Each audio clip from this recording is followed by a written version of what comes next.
करीब 2 हफ्ते तक कोरोना से लड़कर और कोरोना से जंग जीतकर मुख्यमंत्री जयराम ठाकुर वापस काम पर लौट आए हैं।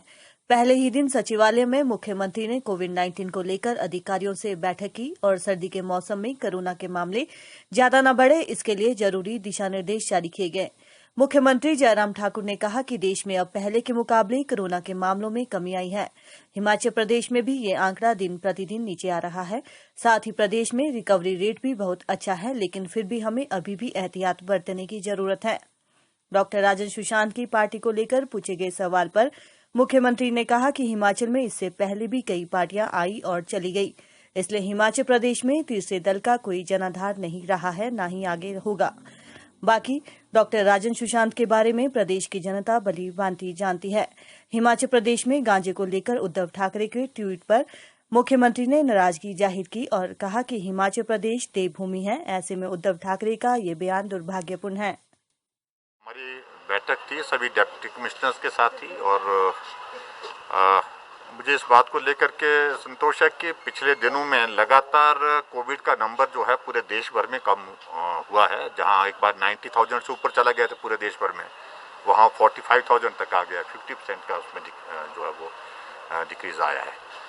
और उसी तरह से हिमाचल प्रदेश में भी हमारा नंबर जो है धीरे धीरे स्टेबल हो रहा है। और पर्टिकुलरली जो हमारा एक्टिव केस हमारा 2400 अभी तक आज की तारीख में हमारे हिमाचल प्रदेश में, और वो एक संदेश देता है कि धीरे धीरे कोविड को कंट्रोल करने के लिए पूरा देश भी कामयाब हो रहा है आदरणीय मोदी जी के नेतृत्व में, और हमारा प्रदेश हिमाचल प्रदेश भी कामयाब होने की दिशा में आगे बढ़ रहा है। कुछ इश्यूज इससे संबंधित आ रहे थे क्योंकि सर्दी का मौसम अब आ रहा है और सर्दी के मौसम में गर्म खाना पहुंचाना, वहाँ पर ठीक प्रकार से उनको रहने की व्यवस्था हो, उस बात को सुनिश्चित करना, और उसके साथ साथ में जो हमारे डॉक्टर्स पैरामेडिकल स्टाफ की जो हमारे जो कोरोना वॉरियर्स हैं वो सारा जो जिस लगन के साथ काम कर रहे हैं, उनका हौसला हम कैसे और बढ़ाएं और ज़्यादा बेहतर ढंग से वो कैसे काम करें, उन सारी चीज़ों को लेकर के सीनियर डॉक्टर्स वहाँ पर उनको विजिट करें, उनको एग्जामिन करें, उनको वहाँ पर देखें, उन सारी चीज़ों को लेकर के होम आइसोलेशन में जो लोग हैं जो पॉजिटिव हैं लेकिन होम आइसोलेशन में उन्हें प्रेफर किया है अपने आप, तो उनको भी मॉनिटर करने का मैकेनिज्म डेवलप हो कि ऐसा नहीं हो कि होम आइसोलेशन में वो इतने ज़्यादा उनकी तबीयत खराब हो जाए और जब तक हॉस्पिटल पहुँचाए तो तब तक के लिए कठिनाई है।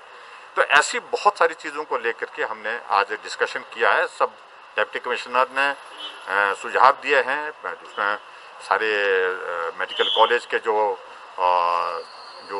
प्रिंसिपल्स और उसके साथ साथ मेडिकल सुपरिटेंडेंट जो है वो भी उपस्थित थे। तो सभी सीएमओ भी उपस्थित थे और हमारे ऑनरेबल हेल्थ मिनिस्टर भी हमारे साथ उपस्थित थे। तो सारी डिटेल में डिस्कशन की है आने वाले समय में जो चीज़ें हमारे ध्यान में आ रही है उन चीज़ों को और बेहतर कैसे कर सकते हैं। सर, एक पूर्व मंत्री ने एक नई पार्टी बनाई है। देखिए, हिमाचल के इतिहास में ये नई पार्टी बनाने का जो अभी तक मैं कह सकता हूँ उसमें इतिहास सफल नहीं रहा है, उसमें सफलता नहीं मिली है। और ऐसी परिस्थिति में मैं ज़्यादा उसमें कुछ नहीं कहना चाहता हूँ। लोकतंत्र है, अपनी पार्टी अपना विचार रखने का सबको अधिकार है।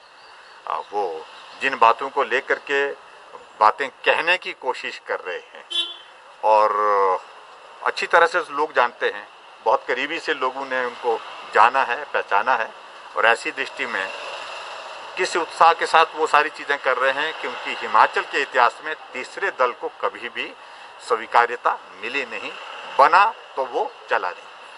सर, उद्धव ठाकरे ने आज एक बार फिर ट्वीट करके कहा है कि हिमाचल प्रदेश में गांजे की खेती होती है, अगर कि वो तुलसी बीजने वाले हैं, तो सर उस पर क्या प्रतिक्रिया? एक लड़की सर हिमाचल की एनसीबी ने पकड़ी है वहाँ पे। उस सारे संदर्भ में क्योंकि मैं उसकी पूरी डिटेल्स उसमें अभी हासिल नहीं कर पाया है और उद्धव ठाकरे ने किस संदर्भ में बोला है, लेकिन हिमाचल उनको मालूम होना चाहिए ये देवभूमि है और हिमाचल प्रदेश पूरे देश में छोटा राज्य होने के बावजूद भी बहुत महत्वपूर्ण भूमिका एक क्षेत्र में नहीं अनेक क्षेत्र में कर रहा है। और ऐसी परिस्थिति में हिमाचल के संदर्भ में इस प्रकार की अगर टिप्पणी अगर उन्होंने की है तो वो बहुत दुर्भाग्यपूर्ण है, हम उसकी निंदा करते हैं। Thank you please.